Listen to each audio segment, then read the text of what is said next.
सवाल करूं उससे पहले कैसे ईरान फिर से एक्शन में आ चुका है, डिटेल, क्योंकि स्ट्रेट ऑफ हार्मुज के सभी रास्तों पर सैन्य तैनाती, लेबनान पर हमले के विरोध में कार्रवाई, ईरान की धमकी, अभी और कदम उठाएंगे, इजराइल पर फिर हमले ईरान कर सकता है और लेबनान में हमले नहीं रुके तो ईरान का अटैक भी संभव है, ईरान की सेंट्रल मिलिट्री कमांड का हॉर्मुज में ब्लॉकेड और सीजफायर टूटा तो न्यूक्लियर प्रोग्राम भी जारी रहेगा।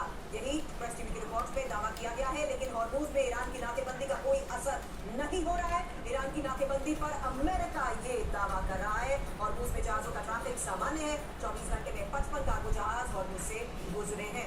माधुर सर, ये सवाल इसलिए भी अब आपसे कर रही हूँ क्योंकि जो बात अभी थोड़ी देर पहले अचल सर ने कही कि ईरान इस 4 पॉइंट एजेंडा को देखते हुए इस पूरे अंडरस्टैंडिंग में एमओयू में मेंशन की गई बातों में ज्यादातर पॉइंट्स पर ईरान की जीत साफ तौर पर नजर आ रही है, लेकिन ईरान अभी भी उस लेवल पर डोमिनेट कर रहा है जहां स्ट्रेट ऑफ हार्मुज को लेकर वो दावे कर रहा है कि जरा सी कोई हिमाकत की तो कंट्रोल अभी भी हमारे हाथ में और ये दरवाजे बंद। देखिए, मुझे ईरान का कभी कभी जो जिस प्रकार का स्टैंड उन्होंने लिया हुआ है वो उनके हार्ड लाइनर्स का स्टैंड है। ये उन लोगों का स्टैंड है जिन्होंने अपने सुप्रीम कमांडर को मरते हुए देखा है, अपने शायद पूरे परिवार को मरते हुए देखा है, और उनका स्टैंड है कि वो किसी भी प्रकार से झुकेंगे नहीं। मैं इतना बता सकता हूँ तो भी ये जो सो कॉल्ड डील या एमओयू है ये पूरी तरह से ईरान के पक्ष में लोडेड है।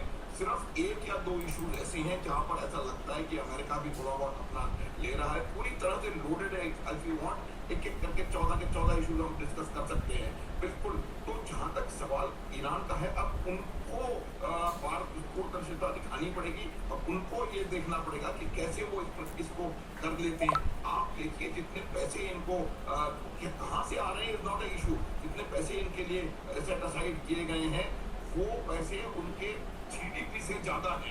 आप सोच सकते हैं कि किस प्रकार से ईरान की जो इकोनॉमी है, जो कि 45 वर्षों से पिछड़ रही है, दबाव में है, वो अचानक से एकदम से लिफ्ट खुल जाएगा और वो उसका कुछ हो जाएगा। एक दो चीजें मैं और बताना चाहता हूँ इसमें। देखिए, पैसा आने वाला है, उसको किस प्रकार से खर्च किया जाएगा उन्होंने ऑलरेडी कहना शुरू कर दिया है। उनके जो एयरफोर्स वाले हैं वो कहते हैं हम हवाई जहाज खरीदेंगे।